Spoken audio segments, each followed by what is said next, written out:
Voilà.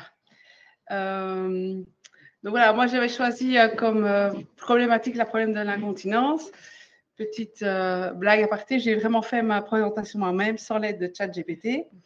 Et mes conflits d'intérêt, c'est que je déteste parler en public. Donc j'ai vraiment accepté pour partager, parce que j'aime bien partager mes connaissances avec vous, mais pas vraiment par plaisir de la présentation.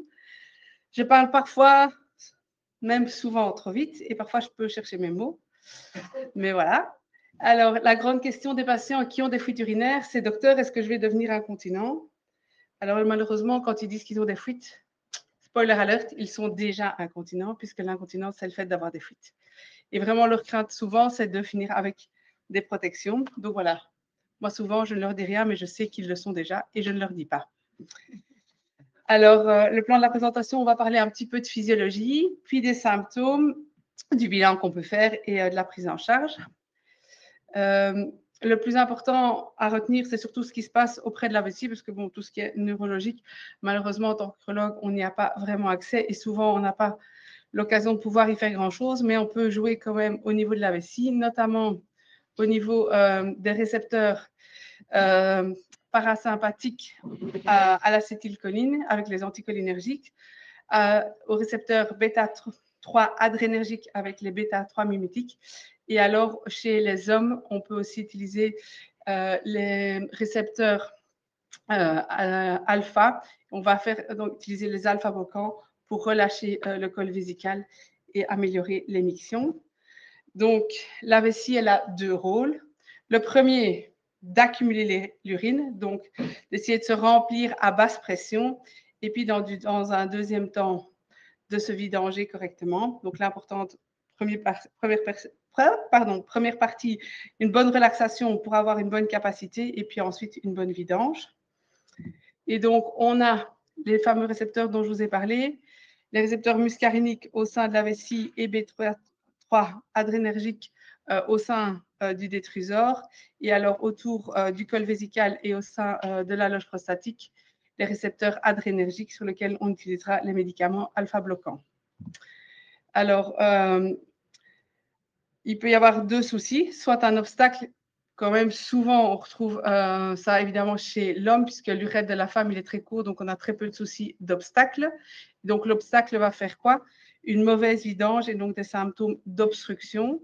Il y a la prostate, il y a les sténoses de l'urètre qui peuvent être responsables, ce qu'on ne retrouvera pas chez la femme. Et la deuxième partie, c'est le problème de la mauvaise accumulation par une paroi du détruseur qui s'est épaissie, parfois de manière complètement idiopathique, donc l'hyperactivité vésicale idiopathique, ou parce que la vessie a dû lutter contre un obstacle, elle s'est musclée et donc ce muscle devient épais et comme un ballon de baudruche qu'on voudrait gonfler, ben, les débuts c'est très difficile, puis gonfler beaucoup plus grand quand on a déjà fait un gros effort que le ballon est plus grand, c'est beaucoup plus simple.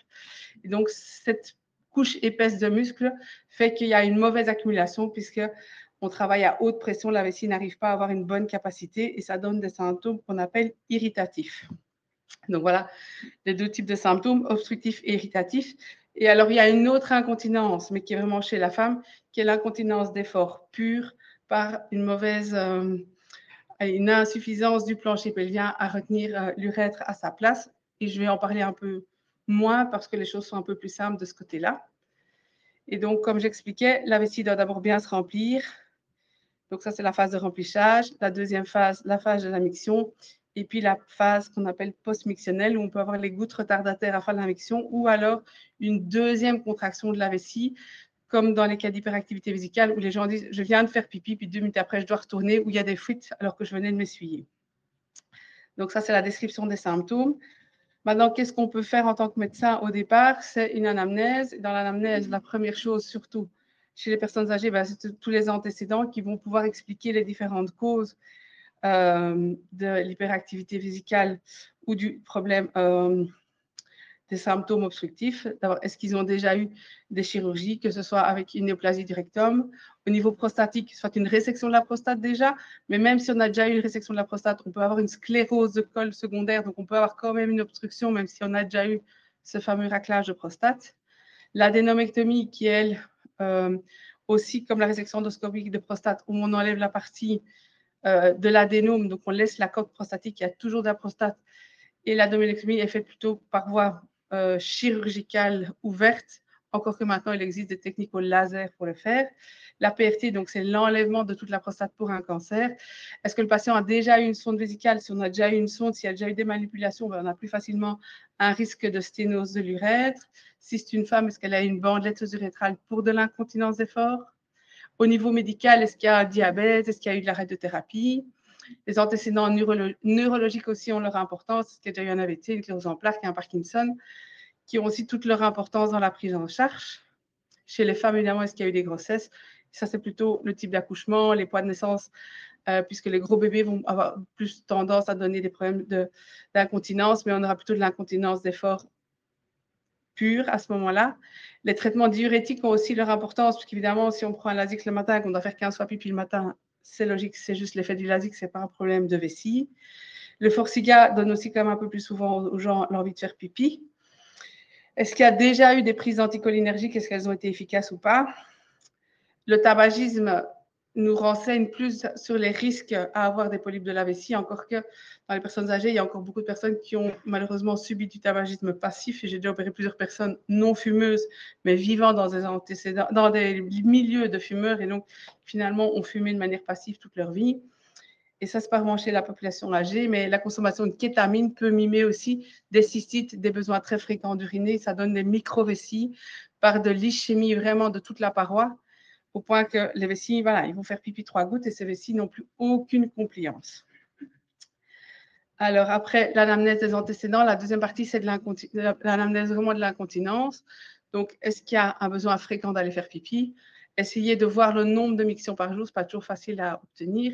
Est-ce qu'il y a des besoins urgents? Est-ce que pendant ces urgences, il y a parfois de l'incontinence d'urgence?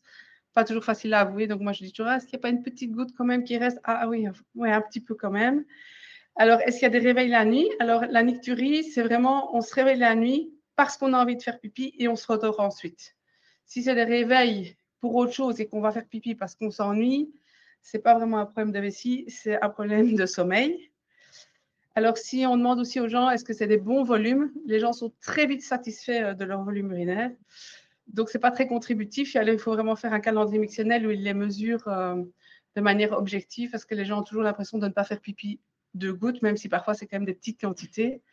Or, aller faire pipi pour 200 ml, c'est peu. Aller faire pipi pour 600 ml, c'est normal. La force du jet aussi. Donc, que le jet soit mauvais, c'est très variable. Les gens sont parfois pas du tout contents d'eux alors que c'est pas si mauvais. Et inversement, les gens très satisfaits d'un jet qui peut être parfois vraiment fort, fort dysurique. Dans l'anamnèse, voir aussi est-ce qu'il y a des douleurs associées, est-ce qu'il y a déjà eu de l'hématurie, du sang dans les urines. Chez les femmes, essayez parfois de faire la différence entre les fuites par urgence et à l'effort et on verra quand même qu'elles sont liées. Et alors, la présence de gouttes retardataires ou alors de envie de faire pipi après avoir fait pipi, c'est un petit peu différent. Encore dans l'anamnèse de l'incontinence, est-ce que l'apparition de l'incontinence est brutale ou est-ce qu'elle est progressive? Vraiment une temporalité. Il y en a qui disent, moi, j'ai toujours dû aller faire pipi souvent. C'est beaucoup moins inquiétant que quelqu'un qui vous dit que c'est très récent parce que ça veut dire qu'il y a un élément nouveau qui est arrivé et donc on doit chercher ce qui s'y passe. Parfois aussi, le contexte, est-ce qu'il y a un contexte très stressant? Moi, j'ai un monsieur qui m'appelait parce qu'il devait faire pipi tout le temps. Il avait perdu son chien ou il était stressé pour son chien qui allait bientôt mourir. Et puis, en fait, les choses se passent, mais c'est juste une expression du stress par la vessie. Comme certains, quand ils sont stressés, ils ont mal à la tête, ils vont faire caca souvent. Enfin, voilà, chacun a. Et souvent, les étudiants, avant un examen, ils font faire pipi 3 gouttes. Donc, voilà, le contexte, parfois, est suffisant pour... alors, je ne dis pas qu'il ne faut pas exclure quelque chose de plus grave, mais parfois, ça peut expliquer. Comme je disais tout à l'heure, l'incontinence entre l'urgence et l'effort, c'est parfois laborieux à l'anamnèse, on le retrouve plus facilement à l'examen clinique. Et alors aussi, quand on a une vessie hyperactive, on va avoir plus vite de l'incontinence d'effort, effectivement, puisque la vessie va moins bien, avoir une moins bonne capacité, elle se relaxe moins bien et donc elle fuite plus facilement. Et alors, parfois aussi, si les gens ne savent pas très bien, moi, j'essaie de demander, est-ce que si vous faites toujours pipi avant d'aller faire vos courses, est-ce que vous devez vous arrêter au milieu de vos courses? Et alors, est-ce quand on rentre à la maison, on a un besoin très urgent? Ça s'appelle le syndrome de la clé sur la porte. Donc, le besoin de faire pipi dès qu'on arrive chez soi, alors que pendant toutes les courses, on a su se retenir. Alors, une de mes questions préférées, c'est de savoir ce que les gens boivent. en quantité, mais surtout en qualité. Qu'est-ce qu'il y a? Parce que le thé, le café, les boissons gazeuses, soda, eau pétillante, les boissons énergisantes, tout ça est un irritant vésical. Et donc, au lieu de faire pipi une fois 500 millilitres, on peut aller faire pipi 5 fois 100 millilitres. Et donc, parfois, de commencer par changer ça, ça vaut beaucoup. Moi, j'avais un monsieur, il venait tout le temps pour des problèmes de fuite ou de problèmes d'urgence vésicale. Il a été à l'hôtel, il n'y avait plus de Sprite, il a arrêté de boire du Sprite, il n'avait plus de soucis urinaires. Donc, ça vaut vraiment la peine. La caféine, ben voilà, il y a des gens qui peuvent boire 15 cafés par jour, mais quand on a une vessie plus sensible, eh ben, au-delà d'un café par jour, voire parfois c'est déjà trop, ça a un effet. Et donc, la caféine est peu diurétique, mais plutôt irritante vésicale et donc donne envie de faire pipi plus souvent des plus petites quantités. Privilégier le café décaféiné est déjà une option pas mal.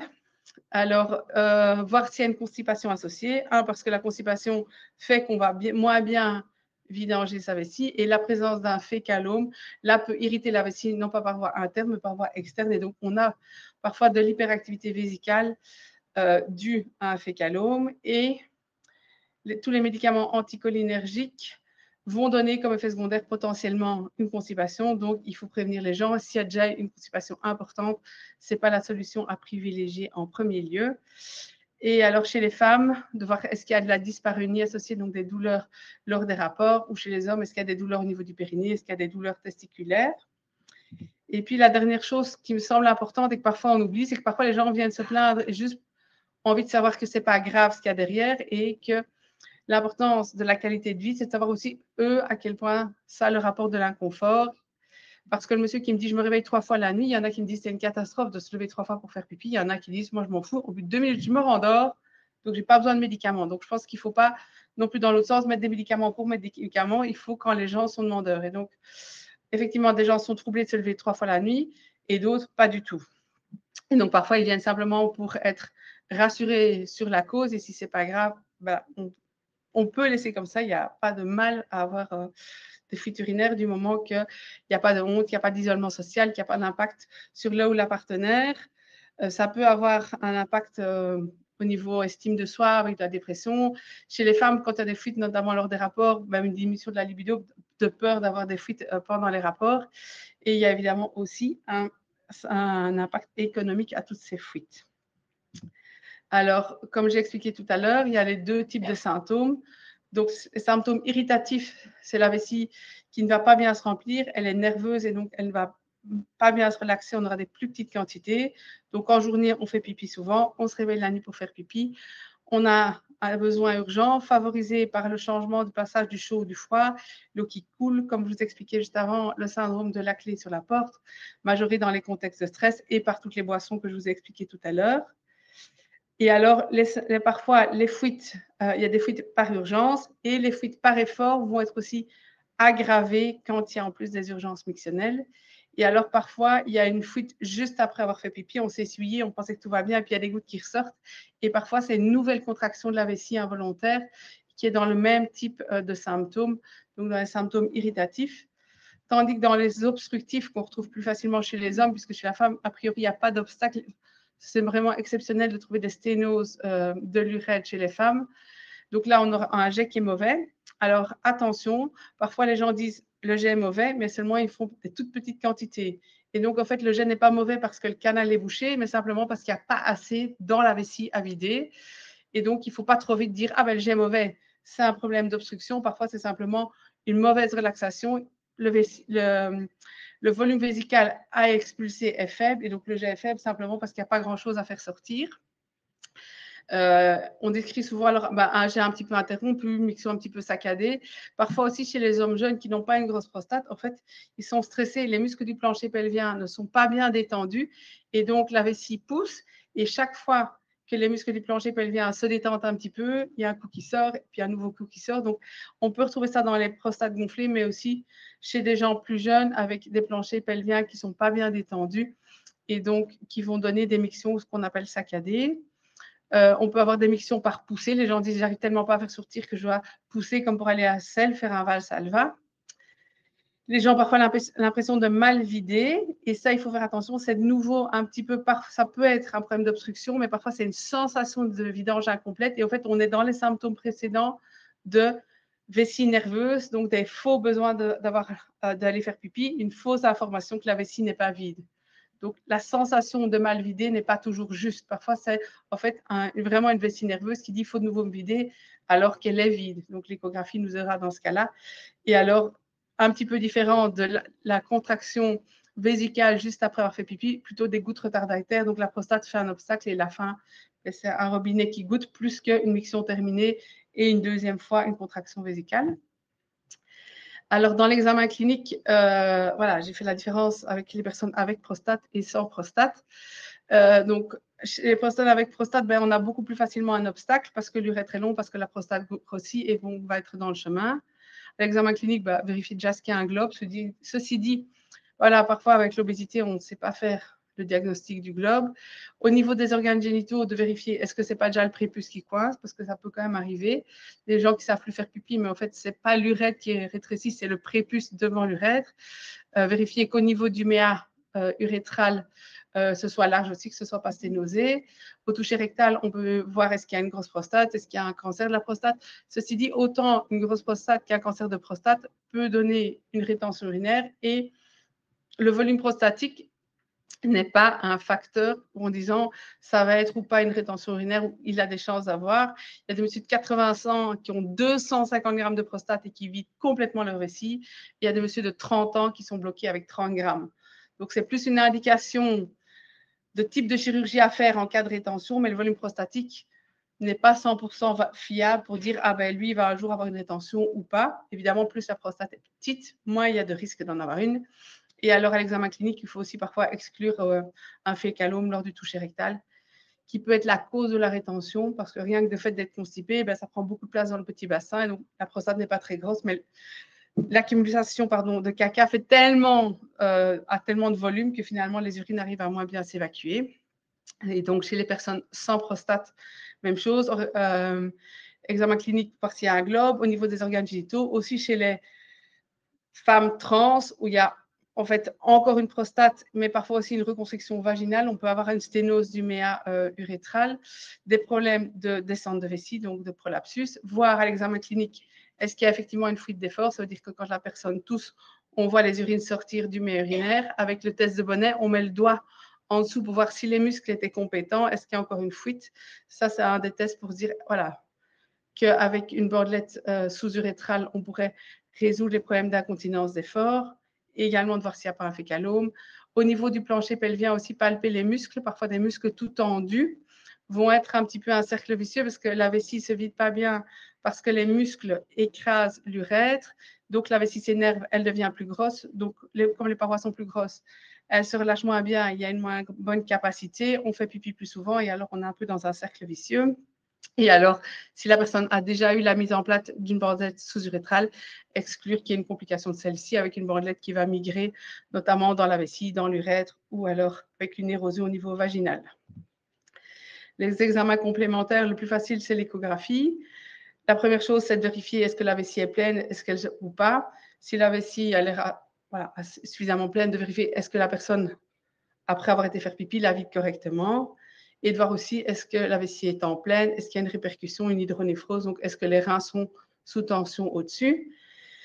Les polypes de vessie vont pouvoir être visualisés. Donc, à l'échographie, on voit les polypes, leur volume, voir un peu s'il y a quelque chose de pathologique, de plutôt cancéreux, qui pourrait expliquer des besoins fréquents de faire pipi. Mais le plus souvent, ils sont quand même accompagnés d'hématurie, mais pas toujours. Une estimation du volume prostatique. On peut voir aussi au niveau de la paroi de la vessie, est-ce qu'elle est régulière ou irrégulière. Plus la paroi va être épaissie avec une vessie suffisamment pleine, c'est un signe quand même qu'elle est trop musclée, donc qu'elle ne se relâche pas bien. Et alors un signe indirect, quand la vessie travaille sous pression, on peut voir des diverticules de taille plus ou moins importante. Et ça, c'est vraiment une preuve que la vessie doit lutter contre un obstacle important et donc qu'elle commence à décompenser. Et alors, de mesurer, comme j'expliquais avant, le résidu post-mictionnel, est-ce que c'est juste une vessie remplie physiologique ou est-ce qu'après avoir fait pipi, la vessie n'est toujours pas vide? Qui évidemment va changer la prise en charge. On a quelque chose d'obstructif s'il y a une mauvaise vidange, tandis que si la vidange est tout à fait complète, on peut mettre des médicaments qui vont relâcher le muscle en lui donnant un muscle détruseur, en lui donnant un petit peu de force. Les examens complémentaires, c'est la débimétrie. Donc, on fait uriner quelqu'un sur une toilette un petit peu spéciale qui va nous donner quelle est la force du jet. Ça nous permet d'exclure une sténose du canal urinaire, puisque si le jet est très fort, c'est que le tuyau n'est pas bouché.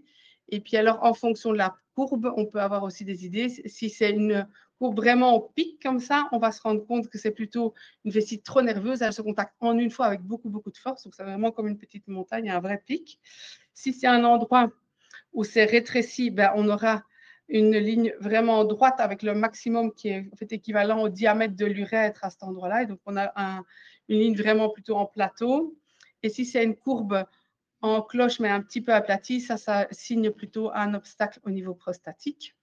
Et alors, parfois, on peut aussi mettre en évidence des mictions par valsalva. Ça veut dire qu'il y a des très gros pics, mais très courts, où la personne vraiment pousse comme pour aller à selle, fait un valsalva pour pouvoir faire pipi. Alors, d'autres choses qui sont en théorie utilisables, mais que j'utilise très peu dans ma pratique, il y a un score international des symptômes du prostatisme, donc des soucis urinaires, mais c'est un questionnaire long, enfin, entre guillemets long, les gens, il faut qu'ils comprennent bien les questions, etc., pour donner un score. Et moi, je pense que le plus important, c'est surtout le ressenti des gens, si avec la prise en charge, ils sont finalement plus ou moins confortables. Il y a ce qu'on appelle le PAS test, c'est pour les personnes qui ont des fuites urinaires importantes et qui proposent de mesurer, de peser en fait toutes les protections et d'enlever le poids des protections pour avoir une idée de la quantifier en nombre de grammes les fuites par jour. Et alors, certaines femmes viennent aussi, elles disent, j'ai des fuites, enfin, j'ai des choses sur ma serviette et je ne sais pas trop si c'est de l'urine ou pas. Et une des solutions peut être de mettre du bleu de méthylène dans une bouteille d'eau, de la faire boire. Et si les fuites sont effectivement vertes, quasi bleues au niveau de la serviette, c'est de l'urine. Et sinon, c'est que ce sont des pertes vaginales. Parce qu'il nous arrive quand même quelquefois d'avoir des fuites urinaires qui ne sont pas vraiment des fuites urinaires. Alors, un examen qui est assez indicatif mais difficile à obtenir, c'est le calendrier mictionnel. Ça veut dire que la personne doit noter chaque fois qu'elle boit et chaque fois qu'elle va faire pipi, quelle est la quantité qu'elle a bu ou qu'elle a fait pipi, et s'il y a des fuites, pour quelle raison elle a fait des fuites, est-ce que c'était quelque chose d'urgent ou pas. Ça nous permet d'objectiver d'abord, est-ce que c'est pas quelqu'un qui est juste potomane, c'est-à-dire il va faire pipi très très souvent, mais en fait il boit 6 litres par jour. Ok, ça nous permet d'avoir une idée quelle est la capacité vésicale fonctionnelle. Ça veut dire, est-ce que la taille des pipis, normalement, un adulte, il doit avoir un fort besoin d'uriner pour au moins 350 voire 400 millilitres. Donc, ça, c'est voilà, de se réveiller la nuit pour aller faire 400 ou 500 millilitres, c'est normal. Tandis que se réveiller pour aller faire 200 millilitres, c'est un petit volume, donc on peut améliorer les choses. Dans les autres examens complémentaires, il y a la cystoscopie qui permet d'exclure une tumeur qui va effectivement donner des besoins fréquents d'aller faire pipi, permet de faire un peu un état de la muqueuse, voir si la vessie est travéculée, de voir les fameux diverticules qu'on voit parfois à l'échographie. Si la vessie était pleine à l'échographie, les diverticules très souvent sont tout plats et on ne les voit pas. Tandis qu'à la cystoscopie, on va le voir. Ça permet de voir aussi au niveau de l'urètre, est-ce qu'il y a une sténose? Parfois, on a l'impression qu'il y a un endroit qui rétrécit. En fait, ce n'est pas une sténose, c'est vraiment juste le plancher pelvien qui écrase l'urètre et qui mime une sténose anatomique. Et pour les bandelettes aussi, de voir s'il y a des complications. Alors, un autre examen qui peut nous aider, c'est le bilan urodynamique. Il est surtout à préconiser une fois qu'on a essayé des traitements médicamenteux et que ça ne marche pas. Parfois, chez les femmes, pour faire la différence entre l'incontinence d'urgence et l'incontinence d'effort.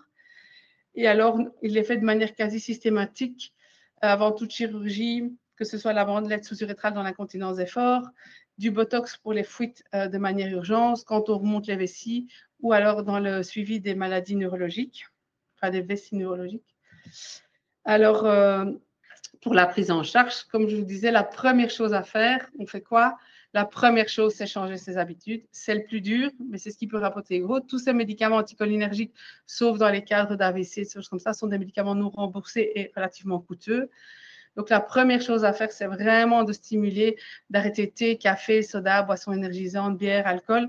Alors, c'est impossible d'arrêter quelque chose, c'est un peu comme la cigarette. Il faut la remplacer par une autre habitude qu'on estime aussi agréable pour qu'il y ait un côté un petit peu motivant à arrêter. Donc, au lieu de se dire j'arrête de boire 4 cafés par jour, c'est de se dire ok, je bois le premier, mais après je fais une eau aromatisée, autre chose qui me fait plaisir pour ne pas être dans la frustration tout le temps. Sinon, effectivement, on ne va pas tenir sur le long terme. Et moi, j'essaie vraiment de stimuler les gens à dire, tenez au moins une semaine, de voir si ça vous aide.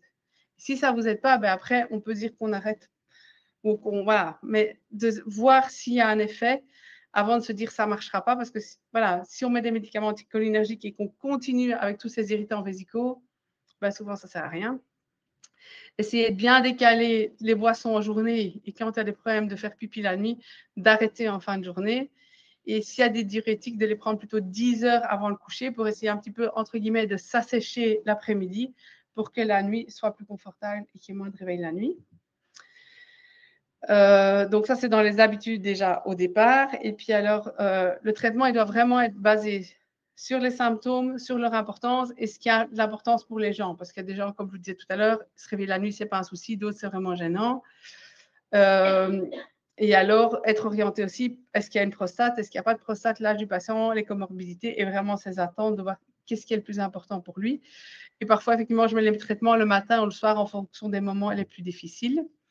Donc, pour tout ce qui est fuite de la continence à l'effort pur, donc ça veut dire juste des fuites quand on tousse, quand on rigole, sans autres symptômes irritatifs associés, on fait juste de la kiné.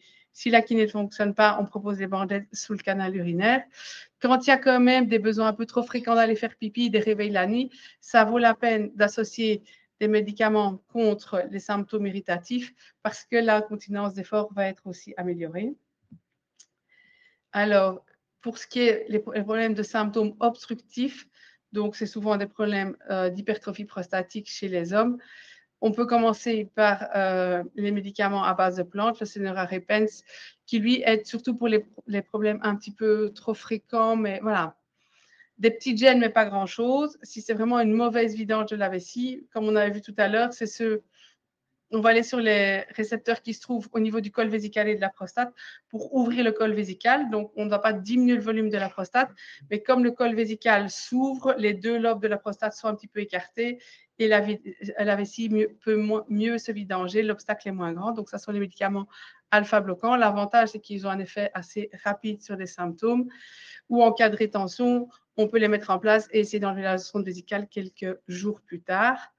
Les effets secondaires, c'est que comme ils sont alpha-bloquants, ils peuvent donner un peu d'hypotension, un inconfort digestif. Et alors, comme ils sont efficaces et qu'ils ouvrent le col vésical, il y a une éjaculation rétrograde. Ça veut dire qu'il y a du sperme qui est au sein de la loge prostatique. Et comme le col vésical est grand ouvert, le sperme remonte dans la vessie plutôt que d'être expulsé par l'urètre vers l'extérieur.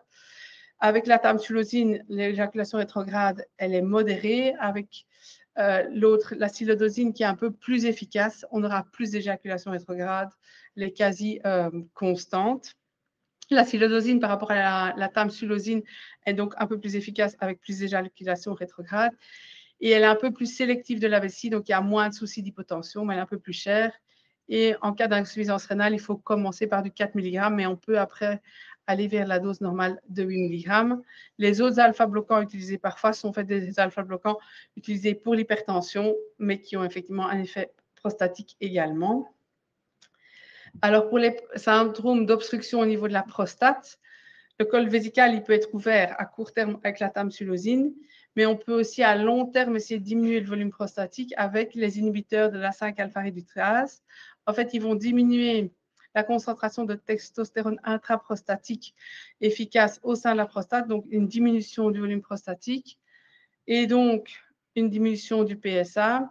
Et donc ça, c'est des effets à long terme. C'est un médicament qu'il ne faut pas donner pour aider les gens tout de suite, mais pour leur dire que les choses vont s'améliorer. Donc, ils doivent être peu symptomatiques au début ou bien avoir été avec un blocage urinaire, se dire « je ne veux plus qu'il soit un jour de nouveau en rétention ». On va essayer que sa prostate soit du plus petit volume possible et on arrive à peu près à diminuer d'un tiers le volume prostatique. Comme on diminue la testostérone efficace au niveau prostatique, malheureusement, chez 10% des gens, il y a quand même un effet au niveau sanguin avec une diminution de la libido, une dysfonction érectile ou de la fatigue. Alors, le médicament doit être arrêté et les choses redémarrent. Certains patients disent « Ah, moi, j'ai trop peur d'être bloqué, je préfère supporter les choses comme ça et d'avoir la plus petite prostate possible. » Et donc, ils les poursuivent. Donc, avant... la dutastérid n'existait pas en générique, donc on utilisait la finastéride, qu'on n'utilise quasi plus, puisque la dutastérid maintenant est remboursée. Et le plus souvent, maintenant, on utilise une combinaison des deux, c'est-à-dire la tamsulosine qui ouvre le col vésical et à long terme, les inhibiteurs de la 5-alpha-réductase pour diminuer le volume prostatique. Évidemment, si ces traitements médicamenteux ne marchent pas, il y a moyen de faire une chirurgie de l'adénome prostatique, comme j'en ai parlé dans les antécédents, soit un raclage de prostate, donc la résection endoscopique, soit de manière chirurgicale, d'enlever la prostate. Et s'il y a des sténoses de l'urètre, on ouvre évidemment la sténose. On peut faire aussi une urétroplastie, mais voilà, ça c'est déjà pour des causes assez particulières, pas simplement des prostates augmentées de volume. Les symptômes irritatifs, donc avec ces besoins un petit peu trop urgents, on peut effectivement donner des médicaments à base de plantes, comme dans l'autre cas, des symptômes obstructifs avec tout ce qui est le prostaurgenin, donc le Cinera-repens. On utilisait beaucoup les antimuscaréniques, donc les anticholinergiques, qui vont empêcher la vessie de se contracter. Mais parfois, le risque, c'est qu'elle empêche tellement la vessie de se contracter qu'on a une mauvaise vidange vésicale. Donc, c'est ces gens-là qu'il faut déjà regarder qu'elle se vide bien au départ. En fait, ils ont aussi des effets secondaires anticholinergiques ailleurs, avec parfois des troubles cognitifs, de la sécheresse au niveau buccal et la constipation dont j'ai parlé tout à l'heure à l'anamnèse. Donc, à éviter chez les gens qui ont déjà des problèmes de constipation. Chez les personnes âgées, on les aime un peu moins pour le problème de la vessie qui a un petit peu moins de force et donc plus de chances de moins bien se vider, les problèmes de constipation et les problèmes des déficits cognitifs.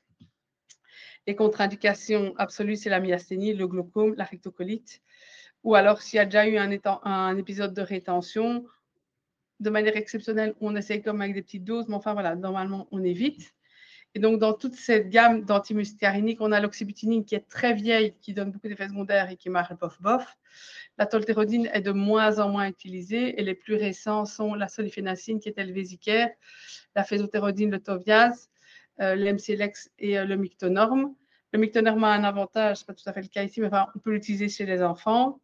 Et ceux qu'on utilise le plus souvent, c'est le Vésicare ou le Toviaz ou le Tovedeso, qui est le générique.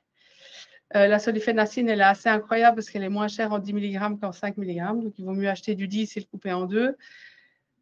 Mais même un comprimé de 10 mg est moins cher qu'un comprimé de 5 mg. Mais voilà, ces effets secondaires-là, c'est surtout sécheresse de bouche, peu souvent, mais quand même, parfois de la confusion, de la constipation et un risque faible, mais qui existe quand même de rétention. Et avant, on utilisait un peu plus facilement le Toviaz chez les personnes âgées parce qu'il passait un petit peu moins la barrière hémato-encéphalique. Mais maintenant, on a, depuis maintenant quelques années, d'autres médicaments qui relâchent la vessie sans ces effets secondaires-là, de sécheresse, de constipation, de troubles cognitifs. C'est les agonistes des récepteurs bêta-3 anénergiques, donc les bêta-3 agonistes, qui vont relâcher le détrusor sans ces effets secondaires-là, qui sont le mirabegron et le vibegron, donc Betmiga et Obgenza qui est sorti il y a un an, et franchement, qui sont souvent efficaces et qui ont l'avantage de ne pas avoir quasi de contre-indication, que ce soit la confusion, le risque de rétention, le risque, les problèmes de glaucome, etc. Donc, c'est vraiment plus facile. La seule chose, c'est l'insuffisance rénale sévère, les syndromes de QT long. Voilà, on n'est pas dans des choses très fréquentes. Et alors, chez les femmes jeunes, parfois pour remplacer les médicaments irritatifs, on peut utiliser la kiné on stimule au niveau du nerf tibial postérieur pour essayer de relâcher un petit peu ce côté hyperactif de la vessie. Et alors, d'un point de vue au niveau chirurgie, on peut faire un peu la même chose qu'au niveau du nerf tibial postérieur, mais au niveau sacré, avec aussi des électrodes qui font un peu comme un pacemaker qu'on trouve aussi dans les douleurs, donc la neuromodulation au niveau sacré, ou alors du botox qu'on met dans la vessie pour éviter que la vessie ne se contracte. Le botox, le désavantage, c'est que l'efficacité est de 6 à 12 mois, qu'il faut y retourner plusieurs fois et qu'il y a quand même un risque de rétention contrairement aux médicaments que je viens de citer juste avant. Chez les femmes, on l'utilise un peu plus souvent. Une fois que c'est chez des hommes, comme il y a un obstacle prostatique, on est quand même beaucoup moins enclin à utiliser le botox. Et donc, quand les symptômes sont mixtes, on peut aussi combiner les différents médicaments, notamment chez l'homme, alpha bloquant pour ouvrir le col de la vessie, l'inhibiteur de la 5-alpha-réductase pour diminuer le volume de la prostate qui fera obstacle à long terme. Et puis, ça en association avec un des deux anticholinergiques, donc soit ceux muscariniques, soit les bêta-3 agonistes qui ont moins d'effets secondaires. Et alors, voilà, les petits résumés, je pense, le plus important, c'est d'exclure un globe, un fécalome ou une infection, parce que ça, c'est vraiment facile, c'est à la portée de chacun, ou avec une échographie, en tout cas, c'est facilement. Essayer de faire la différence entre est-ce que c'est des symptômes d'obstruction ou irritatifs. Vraiment stimuler les patients à commencer par changer leurs habitudes. Moi, souvent, je dis, je peux prescrire tout ce que vous voulez comme médicament. Si vous continuez à irriter votre vessie avec toutes les boissons que vous prenez, mettrez votre argent à la poubelle. C'est mieux, c'est plus efficace. Et alors, chez les hommes, je pense qu'il faut commencer par la tamsulosin. Pourquoi? Parce que l'obstacle prostatique est parfois le facteur favorisant qui énerve la vessie au-dessus. Donc, de commencer avec ça parce que c'est relativement simple, il y a moins de risques. Si malgré tout, il y a toujours des symptômes irritatifs de besoins très fréquents avec la tamsulosin, d'essayer un des deux médicaments, les bêta-3 agonistes, parce qu'ils n'ont pas de risque de rétention, parce qu'ils n'ont pas de risque de confusion. La seule chose, c'est qu'ils ont un coût un peu plus élevé. Et donc, on peut se permettre, quand il n'y a pas d'obstruction de prostate, d'essayer les anticholinergiques muscariniques, mais il faut faire attention, la sécheresse buccale, mais ce n'est pas très grave, et le risque de rétention, et à la constipation qu'on pourrait aggraver. Voilà, merci pour l'écoute.